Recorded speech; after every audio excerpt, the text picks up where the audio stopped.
नमस्कार, मैं doctor Rupa Mangalani, associate professor political science department में। हमारा आज का टॉपिक है प्रधानमंत्री की वास्तविक स्थिति और उसके निर्धारक तत्व।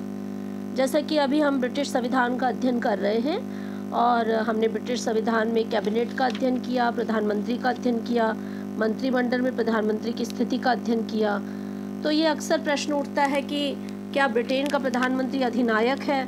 तो रेमजे म्योर एक विद्वान हुए हैं जिनका ये कहना है कि प्रधानमंत्री के पद के संबंध में ऐसा कोई विचार व्यक्त किया गया है, लेकिन प्रधानमंत्री के अधिनायक के रूप में कल्पना करना पूरी तरह से निराधार है, क्योंकि ब्रिटिश प्रधानमंत्री सहयोगियों के बिना कुछ नहीं है और वो अपने मंत्रिमंडल के सहयोगियों के साथ मिलकर काम करता है।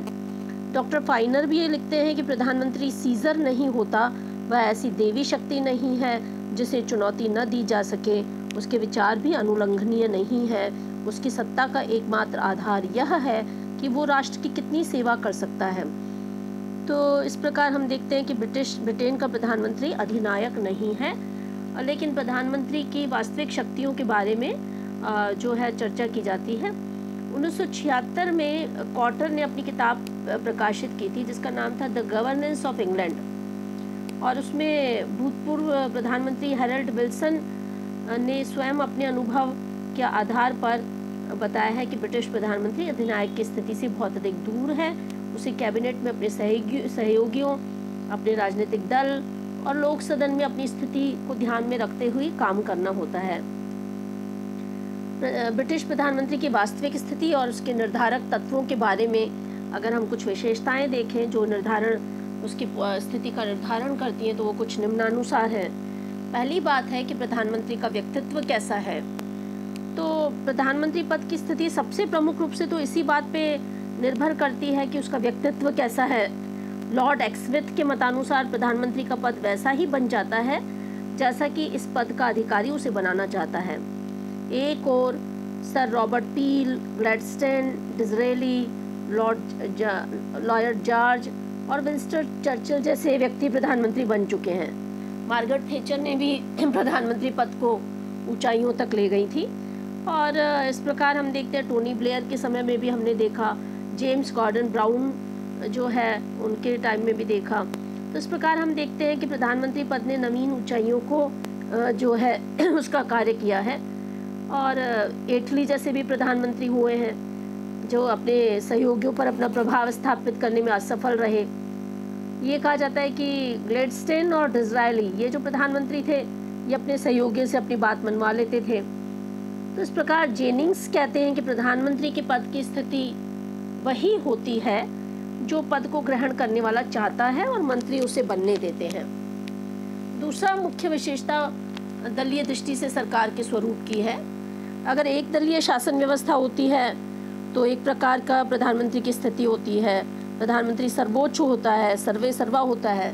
लेकिन अगर बहुदलीय या गठबंधन सरकार होता है तो प्रधानमंत्री की स्थिति सीमित रह जाती है, नियंत्रित रह जाती है, उसे सारे दलों की बात सुननी होती है। गठबंधन में कुछ और एक दलीय व्यवस्था में कुछ और। तो इस प्रकार हम देखते हैं कि दलीय दृष्टि से सरकार का स्वरूप भिन्न भिन्न है। इसी तरह से लोक सदन में प्रधानमंत्री का दल और दल में उसकी स्थिति क्या है, इस बात पर भी निर्भर करता है। प्रधानमंत्री का पद निश्चित रूप से बहुत अधिक महत्वपूर्ण है, लेकिन इसके साथ ही लास्की ने जैसा कि कहा है कि उसकी स्थिति, प्रधानमंत्री की स्थिति, ब्रिटिश प्रधानमंत्री की वास्तविक स्थिति उसके दल से संबंधित है। जब तक उसके राजनीतिक दल का लोक सदन में बहुमत रहता है, मैं फिर से बताऊंगी कि जब तक उसके राजनीतिक दल का लोक सदन में बहुमत रहता है तब तक वह अपने राजनीतिक दल का नेता है और तभी तक उसे राष्ट्रीय महत्व की स्थिति प्राप्त रहती है। यदि वो अपने दल के समर्थन से वंचित हो जाए, यानी दल का उसको समर्थन नहीं हो, तो ऐसी स्थिति में उसका समस्त महत्व ही समाप्त हो जाता है। उसका हाल रेमजे मैकडोनाल्ड जैसा हो जाता है।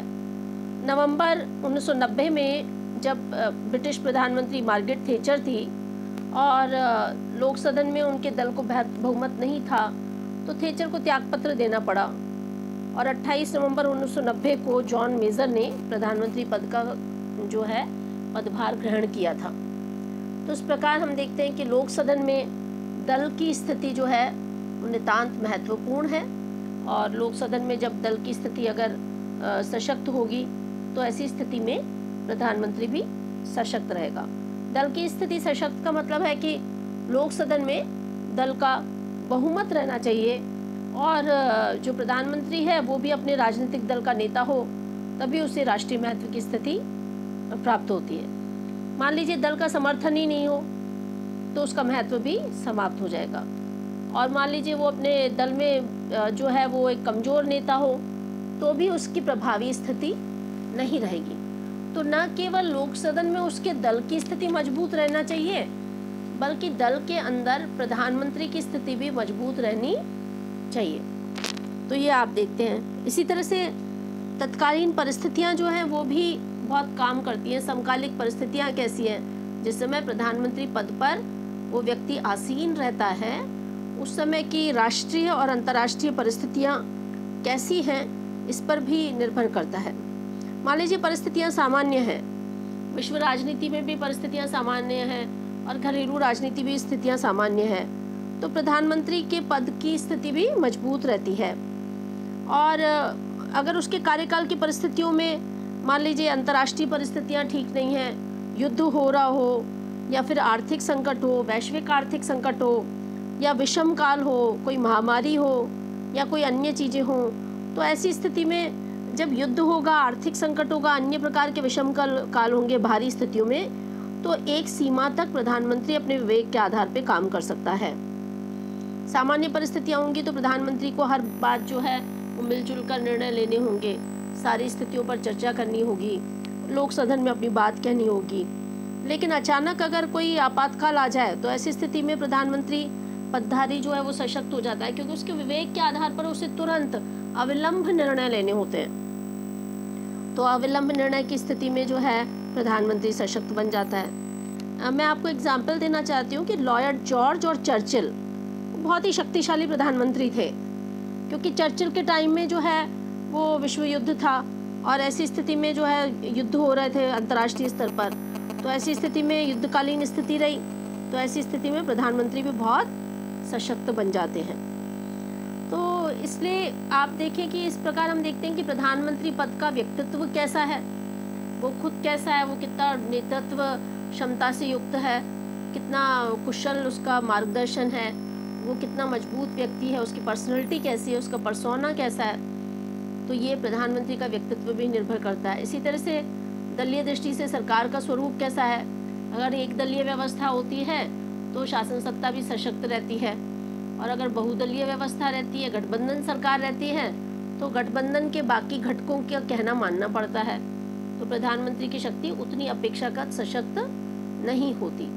इसी प्रकार से लोक सदन में अगर उसका दल मजबूत है, एक ही दल है और वो मजबूत है, तो उसकी स्थिति सशक्त होती है। और दल में उसकी खुद की स्थिति कैसी है, ये भी बात है कि उसकी स्थिति कैसी है। और सबसे बढ़कर समकालीन परिस्थितियाँ कैसी हैं। अगर वैश्विक संकट है, युद्ध है, आर्थिक संकट है, महामारी है, तो प्रधानमंत्री अपेक्षाकृत सशक्त होता है और सामान्य स्थितियों में तो सशक्त होता है। अच्छा, ये तत्व अलग अलग नहीं है, ये तत्व सारे मिलजुल कर काम करते हैं। ऐसा नहीं है कि किसी एक तत्व की प्रधानता हो तो वही हावी हो। बहुत सारे तत्व, जो बहुत सारे कारक हैं, वो ब्रिटिश प्रधानमंत्री की वास्तविक स्थितियों को निर्धारित कहते हैं। इसीलिए जेनिंग्स जैसे विद्वान ने ये कहा है, जेनिंग्स जो काफ़ी अच्छे लेखक है, टिप्पणीकार है ब्रिटिश संविधान पर, उनकी किताब का नाम है द ब्रिटिश कॉन्स्टिट्यूशन। तो जेनिंग्स जैसे विद्वान कहते हैं कि प्रधानमंत्री की शक्ति तथा उसका महत्व बहुत कुछ उसके व्यक्तित्व पर निर्भर करता है, और व्यक्तित्व के साथ साथ अन्य कारकों पर भी निर्भर करता है। और इन अन्य कारकों में क्या है, उसकी व्यक्तिगत प्रतिष्ठा कैसी है ना, तथा उसे प्राप्त दल का समर्थन कैसा है, ये भी एक कारक है। मैंने बताया आपको अंतर्राष्ट्रीय स्थितियाँ कैसी हैं, समकालिक परिस्थितियाँ कैसी हैं, ये भी एक कारक है। तो जेनिंग्स जो टिप्पणीकार है ब्रिटिश संविधान के, वो कहते हैं कि प्रधानमंत्री की शक्ति तथा उसका महत्व बहुत कुछ उसके व्यक्तित्व पर और अन्य कारकों पर, जिसमें उसकी व्यक्तिगत प्रतिष्ठा तथा उसे प्राप्त दल के समर्थन के कारकों पर भी निर्भर करता है। तो इस प्रकार हम देखते हैं कि ब्रिटिश प्रधानमंत्री की स्थिति को निर्धारित करने वाले कुछ अन्य तत्व भी हैं, जैसे प्रधानमंत्री की स्थिति क्या है, खुद की मंत्रिमंडल में उसकी स्थिति कैसे है, मंत्रिमंडल में वो एक सशक्त है या नहीं है, और प्रधानमंत्री को व्यवहारिक राजनीति में कितनी सफलता प्राप्त हुई है और कितनी असफलता प्राप्त हुई है, ये भी एक कारक है। तो ये कारक भी निर्भर करता है। तो इस प्रकार हम देखते हैं कि ब्रिटिश प्रधानमंत्री, पहली बात तो वो अधिनायक नहीं है, ये बात आपको समझनी होगी, और दूसरी बात प्रधानमंत्री की वास्तविक स्थिति और उसके निर्धारक के जो सारे तत्व हैं ये भी अहम है। तो आपसे परीक्षा में ये बहुत महत्वपूर्ण खंड है, इसलिए मैंने इस पर आपसे चर्चा की, और आप इस टॉपिक को प्रिपेयर कीजिए, क्योंकि इसमें मेन कोर्स में तो आता ही है आपके, साथ ही आपके जो है बाकी एग्ज़ाम्स में जो है कंपटीशन में भी पूछा जाता है कि क्या ब्रिटिश प्रधानमंत्री अधिनायक है, तो आपका उत्तर क्या होना चाहिए वो आपको मैंने बताया। और इसी के तरह से ब्रिटिश प्रधानमंत्री की वास्तविक स्थिति को निर्धारित करने वाले कारकों की व्याख्या कीजिए, ये भी पूछा जाता है। तो आप इस टॉपिक को प्रिपेयर कीजिए, और इसमें कोई दिक्कत आती है तो हम उस पर चर्चा करते हैं। धन्यवाद।